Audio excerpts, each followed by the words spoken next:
Olá, meu nome é Júlia Galvani, esse é o quadro Pioneiros de Luz e hoje temos o prazer de entrevistar o pastor Rubem Sheffield. Boa tarde ou bom dia, pastor. Obrigada por ter aceito o nosso convite. Tá, igualmente, obrigado. Vamos à primeira pergunta. Nos fale o seu nome completo, sua data de nascimento, quem são seus pais e seus irmãos. Tá, meu nome é Rubem Milton Sheffield. Eu nasci em 24 de fevereiro de 1942, na cidade de Cachoeira do Sul, Rio Grande do Sul. Eu sou filho de Rodolfo Oswaldo Sheffield e Iracema Preuss Sheffield. E os meus irmãos são Lauro, Enio e Breno. Muito bem. A respeito da sua educação, pastor, onde o senhor fez o primário, ginásio, colegial e a graduação? Se tiver algum estudo de pós-graduação também, o senhor pode mencionar. Tudo bem. O primário foi feito na Escola Barão do Rio Branco, uma escola luterana da cidade de Cachoeira do Sul. Depois eu fiz 2 anos do ginásio, lá mesmo na cidade de Cachoeira do Sul, na Escola Normal João Neves da Fontoura. Devido a problemas com a guarda do sábado, aos 13 anos de idade, meus pais me mandaram para o antigo Colégio Adventista Brasileiro, onde eu fiz os últimos 2 anos do ginásio. Voltei para a minha cidade natal e lá eu iniciei o curso de contabilidade na Escola Técnica de Comércio Roque Gonzalez. Em 1960, eu voltei ao agora Instituto Adventista de Ensino, onde concluí o curso de contabilidade. No ano seguinte, 1961, eu comecei a Faculdade Adventista de Teologia. Depois, fiz o curso de jornalismo pelas Faculdades Integradas Alcântara Machado, já em São Paulo, e fiz também o mestrado em teologia no UNASP, tendo terminado em 1992. É basicamente isso. Muito bem. E como que foi a decisão para o senhor fazer teologia? Por que o senhor tomou essa decisão? Olha, foi uma decisão que tomei na última horinha, quando já estava terminando o curso de contabilidade, porque, na verdade, nunca havia me ocorrido estudar teologia. Mas eu, no final do ano 1960, eu recebi no meu quarto, no dormitório masculino, no IAE, a visita do pastor Francisco Nunes Siqueira. E ele me perguntou: Rubem, o que você vai estudar no ano que vem? Eu falei: eu não sei ainda. Daí ele disse: por que você não faz teologia? E ele, então, falou das várias matérias que eu estudaria no curso e me convenceu a estudar teologia. Foi assim que eu tomei a decisão de entrar para a Faculdade de Teologia. Muito bem. Agora, sobre a sua conversão, pastor. O senhor nasceu em lar adventista. Como que o adventismo chegou até o senhor ou até a sua família? Eu nasci num lar adventista. Meus pais também haviam nascido num lar adventista. E os meus avós, eu acredito que se converteram. Eu não tenho bem certeza quanto a isso, mas o pastor Renato Stencil tem aí um documento aí, de uma gravação com meu avô, Guilherme Preuss. Na verdade, os meus ancestrais estão entre os pioneiros adventistas do Rio Grande do Sul. Então, eu sou adventista pelo menos de 3ª geração. E, consequentemente, eu não recebi estudos bíblicos, não tive uma experiência de conversão no sentido de ter mudado de igreja. O senhor se lembra a data do seu batismo, o local e quem foi o pastor oficiante? Sim, eu estava no Instituto Adventista de Ensino, em 1955, e no final do ano eu me batizei na Igreja Adventista do Capão Redondo, em São Paulo. E o oficiante foi o pastor Rodolfo Belos. Muito bem. Agora sobre o seu ingresso à obra adventista. Como que o senhor foi chamado a participar da obra? Em que ano também? Eu fui chamado para a Casa Publicadora no final de 1974, mas eu estava trabalhando numa outra empresa e então eu só comecei realmente na Casa Publicadora em abril de 1975. E como que foi esse chamado? Quem viu esse talento no senhor para lhe chamar para a casa publicadora? Olha, talvez isso faça parte de uma outra pergunta, não é?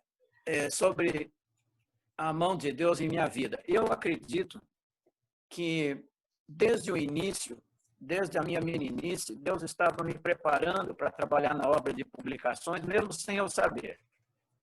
Porque quando criança, eu adquiri o gosto pela leitura. Li muitos livros infantis, nem sempre os melhores, muitas histórias fantasiosas, mas isso foi me despertando o gosto pela leitura e depois passei a ler outros livros, inclusive alguns que a minha família possuía, da Casa Publicadora, e eu tinha o hábito de revisar os livros.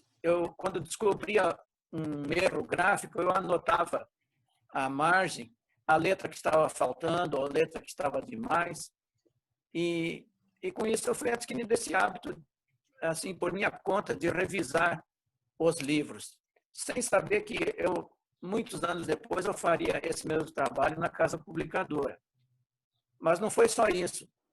Quando eu estava fazendo teologia, eu escrevi o meu primeiro artigo para a revista O Atalaia.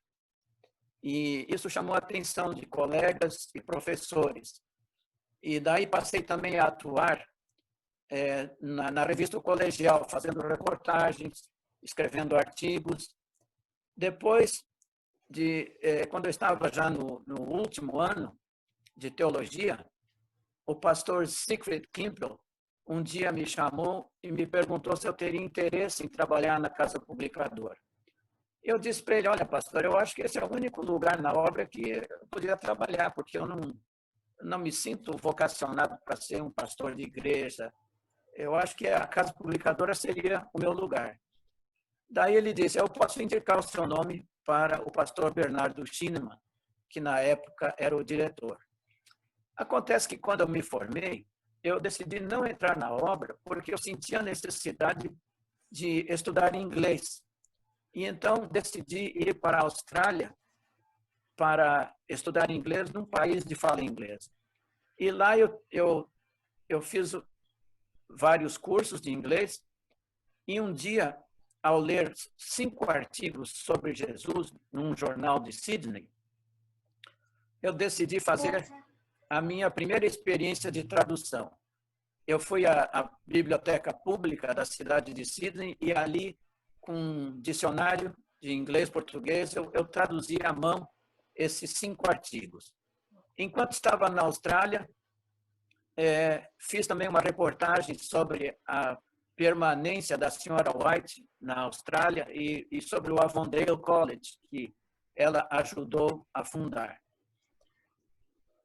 Daí, ao voltar para o Brasil, durante uma viagem muito longa, de 1 ano, eu escrevi mais de 10 artigos para a revista Mocidade sobre as minhas viagens. Eu acredito que tudo isso foi chamando a atenção dos obreiros da Casa Publicadora e, quando voltei ao Brasil, depois de trabalhar em 2 empresas, finalmente chegou o chamado para trabalhar na Casa Publicadora. Em tudo isso, eu vi a mão de Deus me conduzindo, me dirigindo e me preparando para esse trabalho. Legal, pastor. É uma bênção mesmo essa história. Quantos anos o senhor ficou na Casa Publicadora? Eu fiquei lá por 31 anos e 11 meses. E quais as funções que o senhor atuou 31 ali? anos. Bem, eu só trabalhei na redação. Foi o único lugar em que eu trabalhei na Casa Publicadora. Mas lá, na publicadora, eu fui editor de revistas.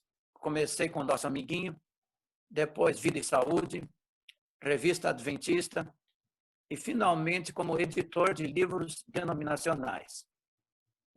Em todos esses trabalhos ou funções, havia trabalho de revisão, redação e tradução. Eu me identifiquei mais com o trabalho de redação em si, mas também gostava de fazer reportagens quando fui editor das revistas, especialmente a Vida de Saúde. E ao longo de 31 anos, o senhor passou por algum período em que a CPB mudou de local? Sim, eu acompanhei a mudança de Santo André para Tatuí. Eu vim junto com a mudança. E de modo que foi um período de transição em que foi preciso muito planejamento para que a casa não interrompesse as publicações periódicas. Então veio uma parte primeiro, veio outra. Eu fui um dos primeiros a vir para Tatuí e acompanhei essa transição. A outra grande mudança foi da máquina de escrever para o computador, que foi uma grande transição também que a gente teve que passar e se atualizar. Hoje a máquina de escrever não existe mais, só o computador. Né? É verdade. Pastor, o senhor tem livros de sua autoria? Eu tenho 3 livrinhos, um livrinho e 2 livros. O primeiro que eu escrevi foi O Expresso da Meia-Noite, um livro de histórias para juvenis. Depois foi publicado um livrinho de mini bolso, intitulado Doença é Castigo. Esse livrinho foi distribuído em grande quantidade nos hospitais e procurava trazer esperança para aqueles que estavam hospitalizados. Finalmente, o pastor Lima e o pastor Lessa um dia me convidaram para escrever a meditação matinal do ano 2008. E eu comecei a preparar, mas depois ela foi adiada para 2010, quando finalmente foi publicada sob o título Com a Eternidade no Coração. Esses são os livros que eu escrevi. E como foi escrever a meditação Eternidades para o Coração? Foi muito dificultoso? O senhor obteve retorno de pessoas que leram a meditação? Olha, para mim foi um desafio. Foi o maior desafio que eu enfrentei em toda a minha carreira. Eu precisei contar com a iluminação do Espírito Santo para escrever, sem dúvida alguma. Cada dia eu orava a Deus pedindo, Senhor, me ajuda a escrever uma página hoje, porque eu não sei ainda o que escrever, mas o Espírito Santo, eu tenho a certeza, me conduziu às fontes de pesquisa, de modo que cada dia foi um desafio que eu consegui vencer. Na verdade, durante vários anos, depois que fui convidado para escrever, eu escrevia muito pouco. Escrevia um dia sim, outra semana depois, mais uma página. Quando finalmente faltavam 9 meses para concluir o prazo, ainda me faltavam 6 meses de meditação para escrever. Então, eu tive que daí começar a produzir quase que uma página por dia. E foi aí justamente o grande desafio. Mas foi muito enriquecedora a experiência, especialmente sob o ponto de vista espiritual. Enriqueceu mais a mim, talvez, do que aos leitores. Mas depois de publicado, foi muito gratificante receber mais de 100 e-mails de leitores, e eu tenho ainda guardado esses e-mails de pessoas que disseram que voltaram para a igreja depois de lerem um dia ou outro da minha meditação, e outros que foram abençoados de uma maneira ou de outra. Isso, para mim, foi um retorno muito positivo que me trouxe grande alegria. Que legal, que bênção, pastor. Ao longo de 31 anos de trabalho na casa publicadora, qual foi seu maior legado, em sua opinião? E junto a essa pergunta, eu gostaria de perguntar ao senhor qual a importância da obra de publicações para a pregação do Evangelho? Bem, o meu legado eu já mencionei, foram os 3 livros que eu escrevi e muitos artigos. Muitos artigos. Esse foi o que eu deixei para a igreja.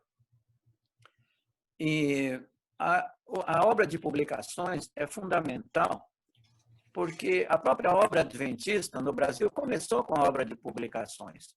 Começou com os primeiros colportores que vendiam livros em língua alemã, depois surgiu a Casa Publicadora. Os meus ancestrais, como Leopoldo Preuss, trabalharam na Casa Publicadora ainda lá em Taquari.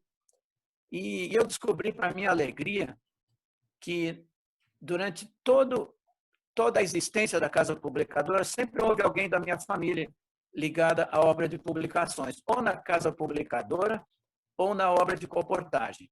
E agora, depois que eu já saí da Casa Publicadora, continua havendo um sobrinho meu que trabalha lá no departamento de arte. Então, a minha família está intimamente ligada com a obra de publicações. Ela é fundamental para a conclusão da obra do Evangelho, porque ela penetra nos lugares em que, muitas vezes, o pastor, o obreiro, não consegue ir. Que legal. Pastor, o senhor já nos contou a história de como o senhor foi chamado para casa. Agora, teria alguma história em sua vida, ou pode ser em seu trabalho também, que o senhor sentiu a mão de Deus? Bem, eu senti a mão de Deus, primeiramente, me dirigindo para a obra de publicações. Mas, durante a minha vida, eu senti a mão de Deus várias vezes ao me livrar de acidentes. Alguns acidentes que eu tive, mas escapei, e outros que poderia ter tido, mas fui poupado milagrosamente. Mas houve um caso em que eu vi a mão de Deus, que para outros pode não ter significado, mas para mim foi muito significativo. A casa tinha me mandado para os Estados Unidos para uma reunião em Washington. E me disseram, olha, na ida o avião vai até a cidade de Atlanta. Lá você vai retirar a bagagem, fazer um novo check-in e apanhar outro avião. Eu fiz isso, deu tudo certo. Na volta, eu pensei que fosse o mesmo processo, mas não era. A minha bagagem seria transferida diretamente de um avião para o outro. E eu fiquei lá na frente da esteira, esperando a minha bagagem, que não deveria aparecer ali. Mas, milagrosamente, a minha mala se materializou praticamente na minha frente, ali na esteira. Eu fiquei muito surpreso, apanhei a mala, fui até o balcão de atendimento, e a moça que me atendeu perguntou, mas aonde o senhor apanhou essa bagagem? Eu falei, ali na esteira. Ela abanou a cabeça, perplexa, e disse, mas aqui está a etiqueta para São Paulo, essa mala devia ter ido para o seu avião. E ela disse, alguém não realizou o seu trabalho corretamente. Mas eu sabia que isso tinha sido realmente um milagre, porque se um anjo de Deus não tivesse tirado a minha bagagem de lá e trazido, eu teria perdido o avião. Essa foi, para mim, uma experiência palpável do cuidado de Deus na minha vida. Amém, que legal. Ao longo do seu trabalho na obra, o senhor teve algum mentor, um conselheiro, alguém que o ajudou a passar por um momento difícil ou que o ajudou a aprimorar o seu trabalho na redação? Sim. Quando eu entrei na Casa Publicadora, o chefe de redação era o pastor Arnaldo Cristianini.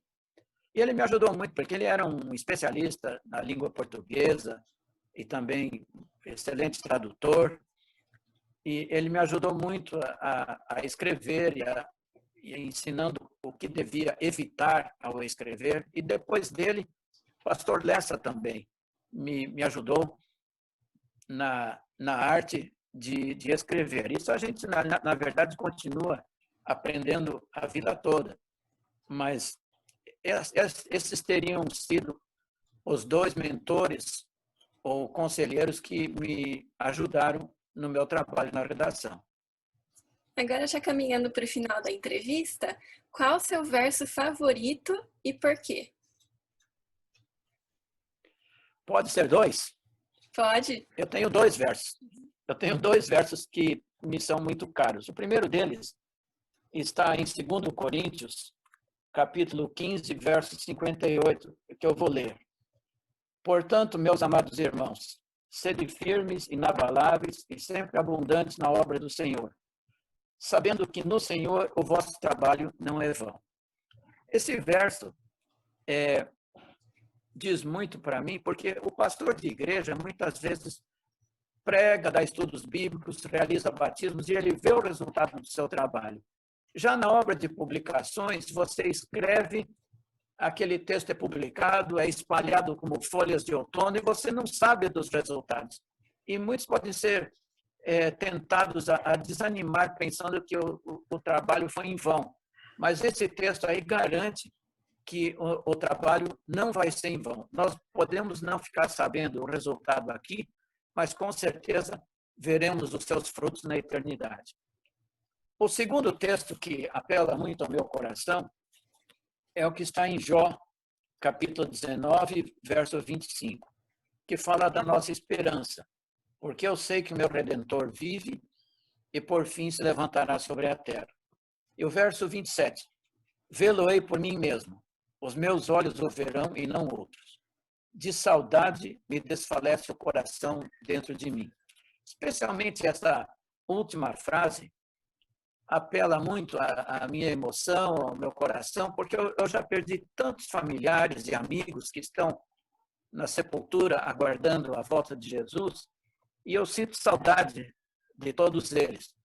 E tenho essa esperança de ver o meu Redentor, que vive, por fim, se levantar sobre a terra e chamar de volta à vida todos esses queridos que já descansam. Muito bem, pastor. Apenas para ficar registrado, o senhor poderia repetir o ano em que o senhor começou na Casa Publicadora e o ano da jubilação, da aposentadoria? Eu comecei em abril de 1975 e terminei no último dia de fevereiro de 2007, ao completar 65 anos. Ok. Quais as suas palavras finais a quem for ouvir esse vídeo? Minhas palavras finais seriam as seguintes. Eu acho que todo cristão, especialmente todo adventista, percebe que a história do nosso mundo está escrevendo os seus últimos capítulos. Vários profetas bíblicos predisseram que haveria calamidades, e nós já estamos enfrentando essas calamidades. Daniel disse que haveria um tempo de angústia, qual nunca houve. Paulo escreveu a Timóteo dizendo que nos últimos dias sobreviriam tempos trabalhosos ou difíceis. João descreve as 7 últimas pragas. A senhora White diz que quando Deus ordenar a seus anjos que soltem os ventos, haverá uma cena de lutas que nenhuma pena poderá descrever. Jesus também falou que haveria angústia entre as nações e perplexidade pelo bramido do mar e das ondas. Diante desse quadro terrível, qual deve ser a nossa atitude? Desmaiar de terror ou ficar ansiosos? O próprio Cristo indica qual deve ser a nossa reação em Lucas 21, 28. Ora, ao começarem estas coisas a suceder, exultai e erguei a vossa cabeça, porque a vossa redenção se aproxima. Então, se é certo que haverá calamidades e sofrimentos, também é certo que depois desse período turbulento, se cumprirá a mais esperada e gloriosa promessa de todos os tempos, a vinda de nosso Senhor Jesus Cristo em glória e majestade. E é nesse evento que nós devemos concentrar a nossa atenção e o nosso preparo. A vitória é certa e a salvação também. Basta entregarmos a vida nas mãos de Deus, darmos o nosso testemunho e aguardarmos com confiança a trasladação. Amém. Pastor Rubens Scheff, foi um prazer gravar essa entrevista com o senhor. Que Deus seja louvado pela maneira como ele atuou em sua vida e através do senhor na obra de publicações. Muito obrigada e uma boa tarde, Amém. senhor. Obrigado a vocês também. Tchau.